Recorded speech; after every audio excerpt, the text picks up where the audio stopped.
Well everyone, now that the first movie monster fight of the year is done, it's time for some kaiju making fun. So one could say Biollante is now on the way.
On this YouTube video today, we'll be making a Toho Kaiju skeleton, I say, otherwise known as Biollante. And as the sculpting photosynthesis takes way, we'll be talking about some Kaiju botany today, I do say. So Kaiju fans, let's do an overview today on the Heisei series monster Biollante. To start things off, we're gonna go over the species type real quick. Now initially, this might be a bit of a confusing mix-up, but as the video progresses, it'll make more sense.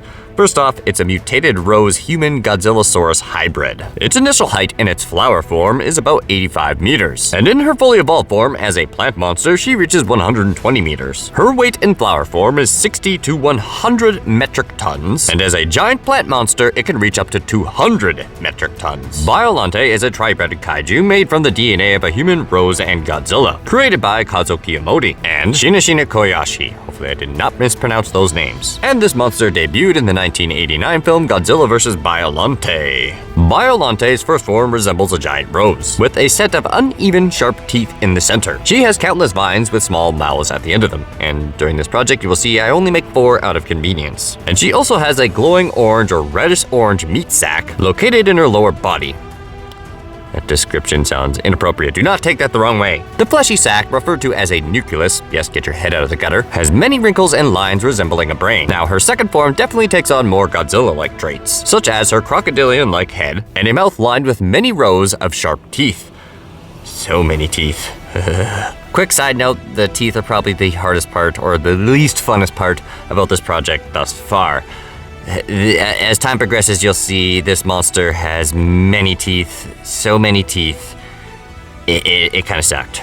However, the pair of tusks on the side of the mouth were definitely quite cool, and I did kind of enjoy making those. And it should be mentioned, she also has more vines in her second form than her first form, and I probably will have some substitutes for that later on, but we're gonna worry about that in the future. And don't worry, in this form, she still maintains that orange sac, which I will probably make in part 2 because there's more painting to do. She also has very rough skin, much like Godzilla, and 4 stubby root-like appendages at the bottom. Now let's go over the origin a little bit because this will help explain this monster's creation. Biollante was originally just a human and rose hybrid, genetically engineered in 1984 by Dr. Gin Shinigami by splicing together the DNA of his daughter, Erika Shinigami, with that of a rose bush. And then, of course, later on with Godzilla cells. Now let's go over some history. While working in the Middle Eastern nation Saradia, to genetically engineer a new type of plant that could survive the Saradian desert. In order for the country to become less reliant on oil exports, a rival American company destroyed the laboratory holding some scavenged Godzilla cells from his 1984 attack, which were to be used in the new plant, killing Erika in the process. Shinigami, in an attempt to resurrect his daughter, spliced some of her cells with a rose bush. In 1990, the resulting earthquake from Mount Nihara eruption killed several of his spliced roses, sending the doctor into a panic, and making him splice G cells into a single rose, so it could become invincible. As a result, Shinigami's tribed eventually became sentient, with the Godzilla cells becoming an overpowering influence, and she continued to grow until she became an interest of Godzilla. Still, Erika's consciousness survived within Biollante, although be it faintly. After gaining sentience following Dr. Shinigami's splicing of the G cells into the hybrid, Biollante attacked 2 biomajor agents that broke into Dr. Shinigami's lab on the shore of a lake Ashi. Biollante then ran out into the lake to grow, with her wailing cries drawing Godzilla Godzilla to her. She then battled Godzilla in her rose form, but was overpowered. Biollante then broke apart into spores of energy and floated away. Later on, Biollante reformed into her Godzilla-like final form, and continued to fight Godzilla. After a long and evenly matched battle, Godzilla managed to badly wound Biollante using his atomic breath, after firing it directly into the back of her mouth. Bet you that was spicy. Biollante then once again broke into spores of energy and flew into space, and images of Erika and a giant rose became visible floating above the Earth. Now, Godzilla vs. Space Godzilla. Many years later, during the events of Godzilla vs. Space Godzilla, Biollante is discussed as a possible catalyst for Space Godzilla's creation. It was theorized when Biollante ascended into space following her second battle with Godzilla, some of her cells entered into a black hole, which were then exposed to supernova energy, and emerged with crystalline organisms, evolving rapidly into Space Godzilla. Now, onto the tendril weapons. Biollante possesses tendrils that resemble spears, and are capable of piercing through Godzilla's skin with relative ease, plus can constrict and grapple other creatures, as well as melt vines that resemble Venus flytraps. Biollante uses her stubby root-like bases of her four main tendrils to move across the ground. But this isn't her only source of weaponry. Biollante is also capable of spitting a powerful corrosive acid sap from her mouth. Now we'll move on to those energy spores. Biollante is capable of breaking into a cloud of spores when she is severely wounded and can move through the air with ease. She used this ability to survive both fights against Godzilla. Now onto her regeneration abilities. Thanks to possessing Godzilla DNA, Biollante has extreme regenerative capabilities. This ability is shown when she seemingly completely regenerated part of her head, after it had been blown off by Godzilla's atomic ray. According to Dr. Shiragami, Biollante is completely immortal and cannot die, both due to her regenerative capacity and her ability to break apart into energy spores when severely wounded. But not only that, she is also capable of tunneling. Biollante can ingrain her vines and tendrils, and then can have them rise up from the ground further away from her in a surprise attack. This ability is seen specifically in the PS3 and PS4 Godzilla video game, as well as the IDW comic series known as Godzilla Cataclysm. In the game Godzilla Unleashed, Biollante has the ability to submerge her entire body underground, essentially tunneling around, then surfacing to overwhelm her foes. Now let's go over some weaknesses. In Biollante's rose form, her cellular division is abnormally affected by Godzilla's heat ray, resulting in heavy body damage. Direct blasts of the atomic breath inside her also proves to be catastrophic, as proved with her final battle against Godzilla. Also, some fun facts to know and share. Biollante is the only monster in the Heisei series that Godzilla faces that is unable to fly. Both Biollante's first and final forms were portrayed from the inside by the suit actor Tamagotchi Akio. Also, the final form was initially controlled by a crew of 20 people who enabled 32 piano wires to mobilize the beast. In the 1992 manga, in the Godzilla comic Godzilla Raids Again, in one of Biollante's strangest appearances, a group known as the Exilians unleash King Ghidorah to try and take over the Earth. King Ghidorah begins to fly to Earth, but then is stopped by Biollante, who is living in space debris. During the battle between these two kaijus, King Ghidorah strikes Biollante with his gravity beams. Biollante then absorbs the essence of his power, and then becomes a plant-like King Ghidorah clone. Even with Biollante's enhancements, she is unfortunately still defeated. There's also a newer version of Biollante called Neo Biollante that also makes an appearance in the Kodansha manga, Godzilla King of the Monsters, where she is created by Dr. Oniyama. The monster King Godzilla, an amalgamation of Godzilla, King Ghidorah, and Batra from the second volume of the Kodansha manga, can also transform his chest into a Biollante head. Biollante was also intended to appear in Atari's 2004 fighting game, known as Godzilla Saved the Earth, but was scrapped at the last minute due to some licensing issues. However, a fully functional playable Biollante is present in the game's data, with a complete moveset and everything. However, she was made playable in the Wii version, or the sequel, known as Godzilla Unleashed. And that concludes all the fun facts for part 1 on Biollante. I hope you enjoyed this video today and learned something new along the way, and if you did enjoy this video, perhaps I say, be sure to smash that like button as hard as a kaiju, I do say. And if you just so happen to be new, be sure to subscribe today, so that way you can have more fun facts and monster projects heading your way. Comment below what you think of the project so far, or perhaps make a monster or dinosaur request. And be sure to stay tuned for part 2, where I'll be adding some plasticine clay and going over more of this kaiju story, you could say. And unfortunately, I'm sad to say it's not exactly the most gleeful story. It's a little sad. I'd also like to quickly thank you all today, because as of recently, the channel hit 7K, which is pretty cool, I do say. And I appreciate all of your support, and I will continue to work very hard and, well, make more monsters and stop-motion animations. I know this year has just begun, but I feel like we're going to have a lot of dinosaur and monster fun. So if that tickles your fancy, I say, be sure to have your post notifications turned on today. Anyway, before I get too carried away with the poetry today, it's time for the build rundown on Biollante. So one could say we essentially made a skeleton today for plant, I do say. Which seems a little odd, but I mean, realistically, we kind of need to have one, unfortunately, for this to be a functioning stop-motion doll. That being said, at least the body was fairly easy to make, being a basic big blob of tinfoil and oven-baked clay mixed with some hot glue gun. It wasn't too hard. Unfortunately, the difficult part was essentially all in that skull, where there was many teeth, not to mention all the other little heads, which I will probably add a few more in part 2, but not much more than that. I'll probably make a few other vine props, but that's going to be about it. Otherwise, I would probably be spending weeks to close to a month just making vines, and I don't particularly want to do that. I've already spent enough time making all these teeth inside this mouth, which was a nightmare alone. But that will continue with some painting in part 2, where I have to paint every single little tooth. And then one could say plasticine sculpting will be on the way, I do say. Hello everyone, on part 2 of Kaiju Biollante today, this monster is becoming more than just a skeleton, I say. Because we are painting and adding the first layer plasticine clay, I do say.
The first order of business today is painting up this kaiju skeleton, I say. Then once that's done, it's time for Biollante's first layer of clay, and as I craft away at this monster today, we'll be going over the tragic story of Biollante. The Godzilla series probably has the most diverse array of monsters ever seen in a kaiju franchise, with some having incredibly deep meaning behind their creation, like Hedorah being a physical embodiment of Japan's struggle against pollution, and the constant smog that loomed over Tokyo in the 70s. Some monsters were just pure evil, while some were misunderstood. But one of the shining stars of the Godzilla series, and one that has become a fan favorite amongst many, is the Gojira plant hybrid, known as Biollante. Featured in the 1989 film Godzilla vs. Biollante, the 17th Godzilla film ever released. This monster has quite the striking appearance, and proved to be a formidable foe against Heisei Godzilla. She was definitely able to deal substantial damage to one of, if not the most powerful variant of the King of the Monsters. But with great powers, not only comes great responsibility, but a tragic story in this case as well. Something that, if it was ever featured in the Monsterverse, would definitely really set this monster apart from the others. So today, one could say, we'll be going over the tragic story of Biollante.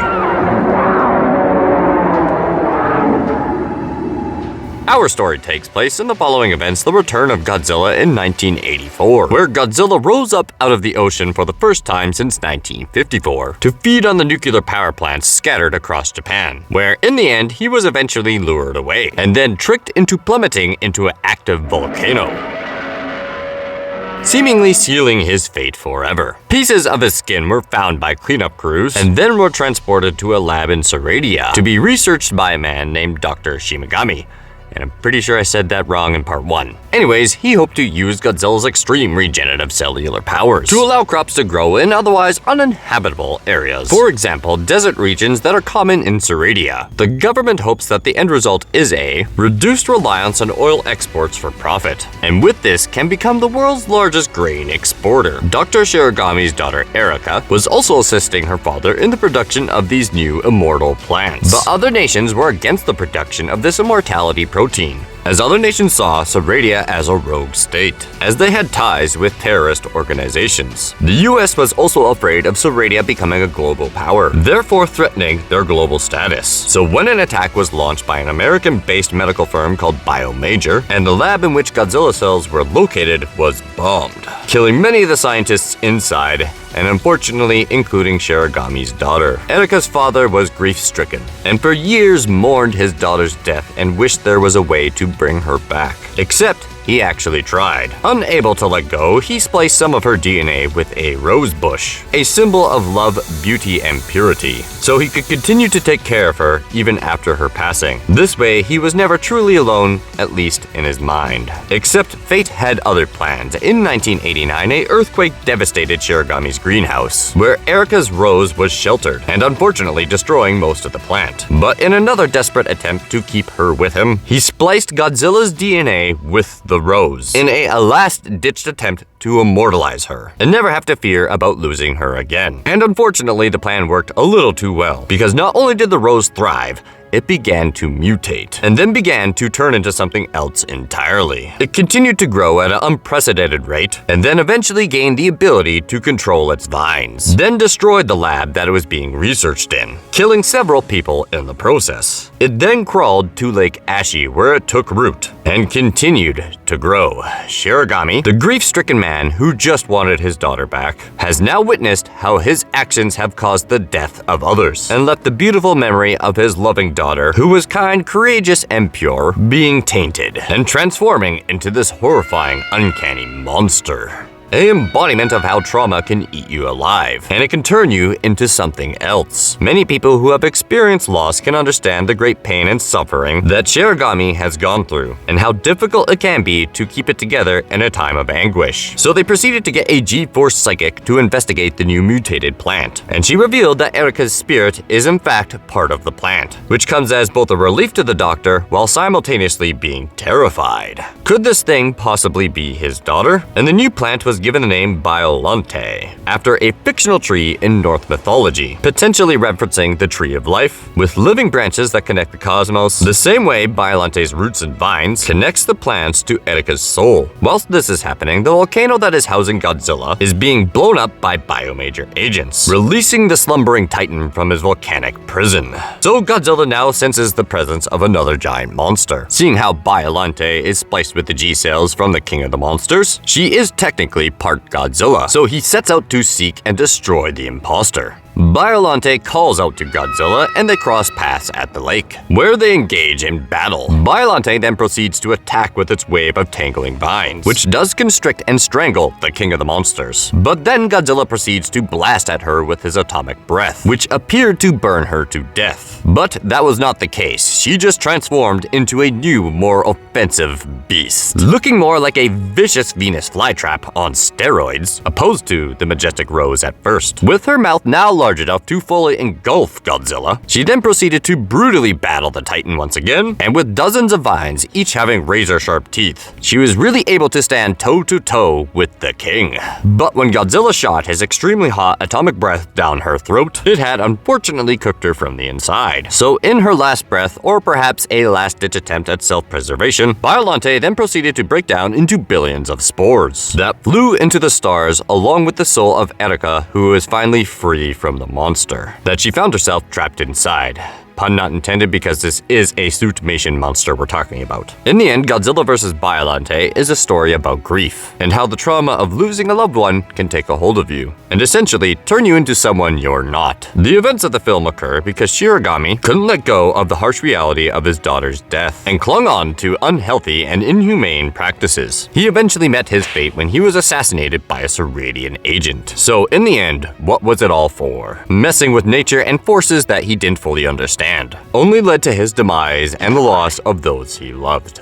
It's a lesson that humanity can still learn from, as to this day, probably more than ever, mistakes are being made politically and environmentally, leading to all, well, different sorts of problems with no real clear solution. I think that's just the best way to leave it at that at the moment. On the surface of this film, it's just about big monsters and genetic experiments gone wrong, but in reality, it's so much more than that. And I think there's something that can be learned how to handle grief and how to move on before it takes a hold of you, or trapping you inside a monster that you no longer recognize. I unfortunately can speak through a bit of experience, and I'm sure a lot of other people can relate to this as well. When I was going through difficult times or periods of trauma, I didn't always act like the person I was. I made mistakes and lost friends, but with healing and understanding that things that happened in the past don't need to affect your present. And from that, I was able to move on and focus on something else. So in a way, Godzilla vs. Biollante is a perfect representation of that feeling of grief and loss. With that being said, it is kind of a heartbreaking story, but very impactful nonetheless. And that concludes the tragic story of Kaiju Biollante. Now I hope you enjoyed this video today and perhaps learned something new along the way. And if you just so happen to do any of those things today, be sure to smash that like button as hard as a kaiju, I do say. Comment below what you think of the project, share with your friends, and perhaps consider subscribing if you're new. And be sure to have your post notifications turned on so you don't miss a new video or daily short, because Biollante Part 3 will soon be underway, I do say. Where I'll be finishing this kaiju and adding in basically all the little details that we didn't have time for in this section. Which, well, basically we are getting down the first layer of clay and giving us a good foundation to work with. And if you'd like to see more on these projects, be sure to check on the video description below, where you might find other videos that you will enjoy, and links to my other social media platforms, which include basically Facebook and Instagram, which is a bunch of photos of my projects. Now I'll admit, I don't want to jinx it or anything, I think this might turn out to be one of my more accurate monsters in the end. And I've definitely thoroughly enjoyed this project so far, for multiple reasons, mainly because, well, there are no legs or wings, because that makes life a little bit more difficult. But unfortunately, we do have a lot of spikes to go for round 3, which will not be a lot of fun for me. Now, I'll admit, those vines, they do look divine, but they are kind of a pain in the rear to make, to be honest. And I can imagine they're going to be just as much fun to animate because they're constantly moving around.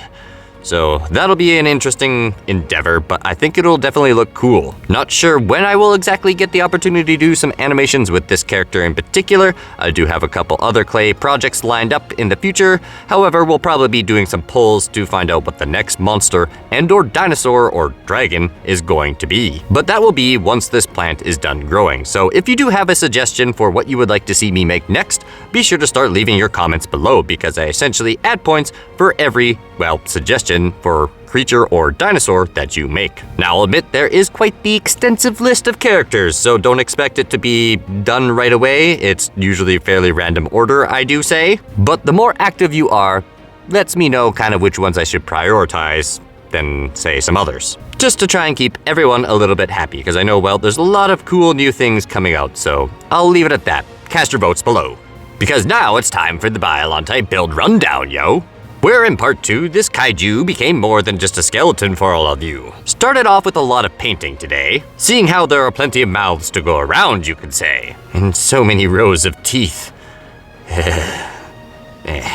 New arch nemesis on this character. That has probably been the most challenging endeavor, is the hundreds and hundreds of teeth. I don't know how many there are exactly, but yeah, no fun. Looks cool, but in all honesty, I probably would have preferred a tongue at this point. And of course, we're at the backside of this monster, which there really isn't a whole lot of detail just yet.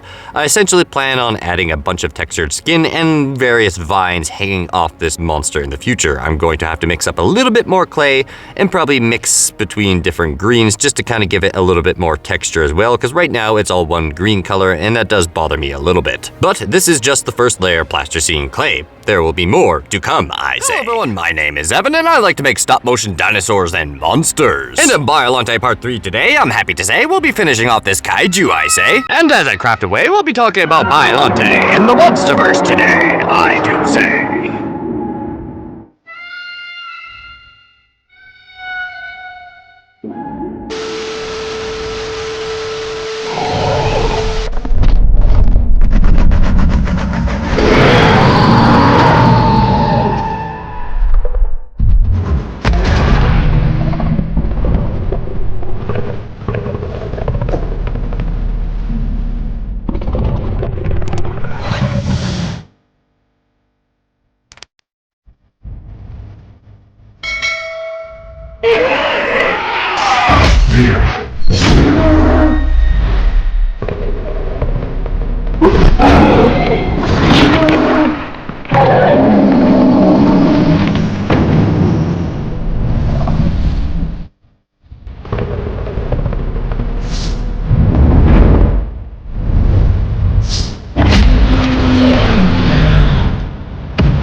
thing we'll be working on today is adding that second layer of clay to Biollante. Then once that's done, we'll have some spiky leaf fun. Then once all those are painstakingly put in place, I say, that's when the detail work will be underway, I do say. But the discussion of the day is Biollante and the Monsterverse, I say. Biollante is known as the genetically engineered plant version of Godzilla, using the DNA of a rose as well as a human from a scientist's deceased daughter, otherwise known as Erika Shiragami. You can find more info about her in both part 1 and 2. Unlike many other kaijus, Biollante apparently did not have a suit actor, so what they did was have an elaborate system of puppetry and mechanical rigs such as pulleys. This plant monster, fascinatingly, was created by a public contest held by Toho. The winning concept came from a dentist named Shinichiro Kobayashi. The fact that this monster's concept came from a dentist is a little ironic personally, because, well, Biollante has a monstrous amount of teeth. Either way, this man happened to be a big Godzilla fan. Asking for Biollante in the Monsterverse is like wanting the paranormal or the supernatural to come together in a magical side of the Godzilla franchise that could work on and expand Mothra's mystique and spiritual ideas in the Monsterverse. It would be epic to see Biollante engaging in psychic duels with Mothra,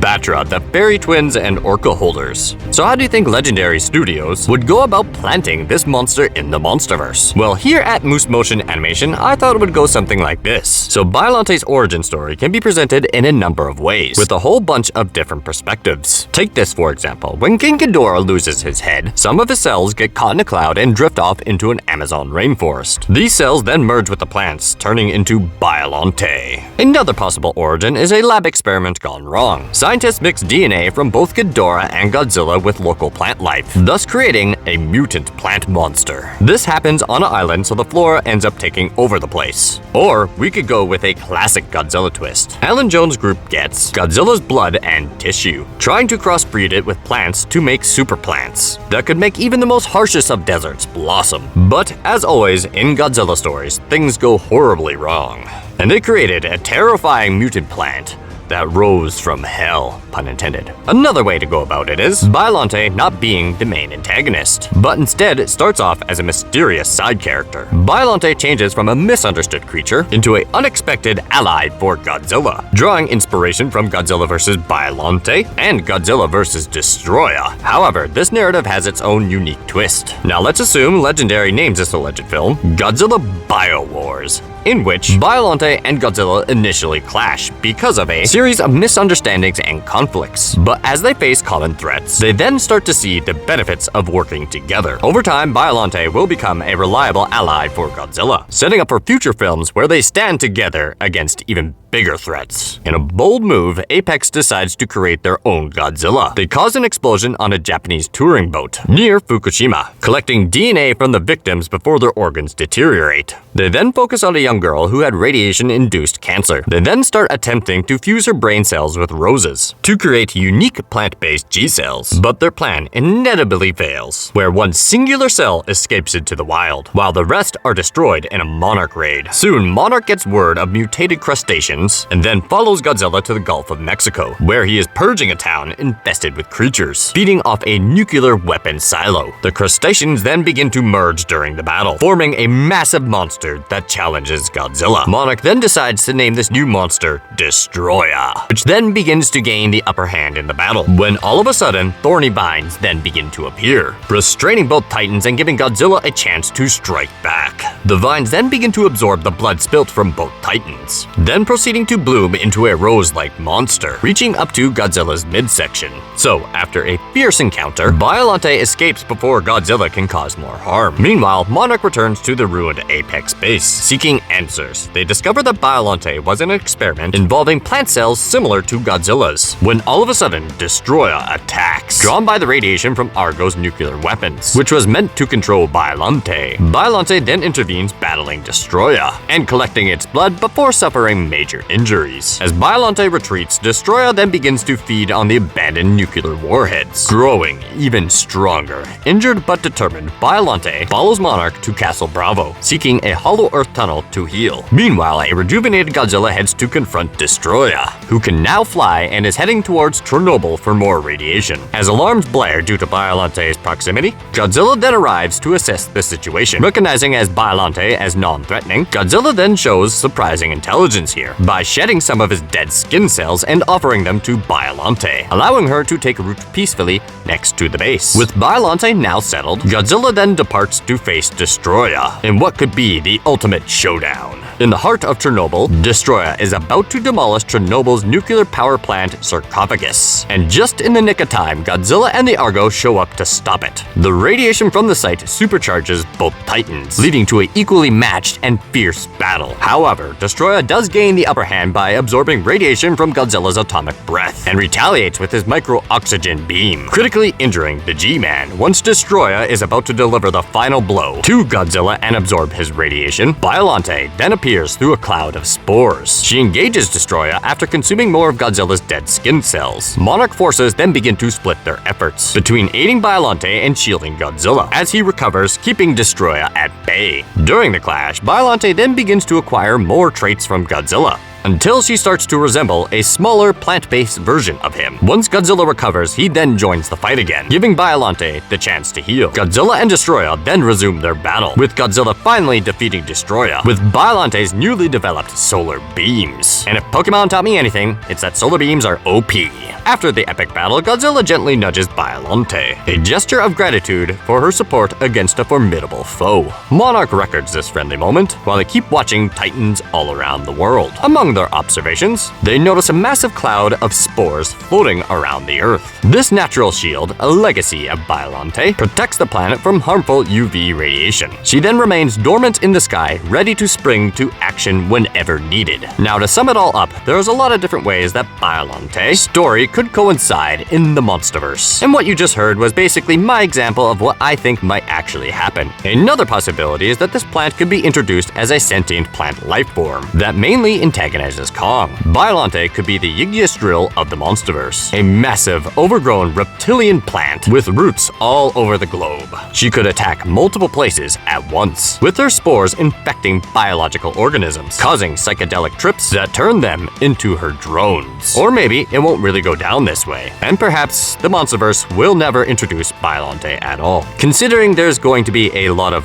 well, licensing issues, unfortunately that is more likely the case. However, the Monsterverse does have a titan that is pretty similar, known as M. Hulik, who happens to share a lot of similar biology traits. However, it's all just theories, unfortunately, at this point. However, you must admit, seeing the Rose Titan from hell would be a sight to see like no other. And there you have it. So, what kind of theories do you have in regards to Biollante being in the Monsterverse? Let me know in the comments below. And if you just so happen to enjoy this video today, be sure to smash that like button as hard as a kaiju, I do say. Another great thing for you to do today, if you just so happen to be new here, I say, is hit that subscribe button today. And make sure your post notifications are on, I say. And be sure to share with your monster-loving friends today, so we can continue to grow this claymation kaiju community, I do say. Speaking of members of our community, I would like to give a special shout out today to Blaze Z Studios, who happens to create similar creations to mine. So if you enjoy my content, you're more than likely going to enjoy his as well. So go show your support for this young creative and give him a subscription today, I do say. He also just so happens to have a Biollante, and I think his Shin Godzilla is pretty epic, so yeah, be sure to go check his stuff out. But now that this project has drawn to an end, my friends, we'll be moving on to the next project, you could say. Now that I've made my second largest kaiju, you could say. There's just a little bit of foreshadowing for the glamour shots there, you might say. Because what I'm thinking about today is perhaps doing a return of the king, you could say. Or perhaps have a toothless dragon heading your way. Or a giant mutant stomping in from the Jurassic, you could say. Let me know if you can solve these riddles today, I do say. You just might get a pin in the comments, you might say. So as you ponder these little riddles today, be sure to enjoy the glamour shots of Biollante.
Hey, thanks for sticking around to the very end of the video. Be sure to leave a like if you enjoyed the content, comment below what you think, share with your friends, and perhaps consider subscribing if any. And right, that's enough from me. Till next time, take it easy.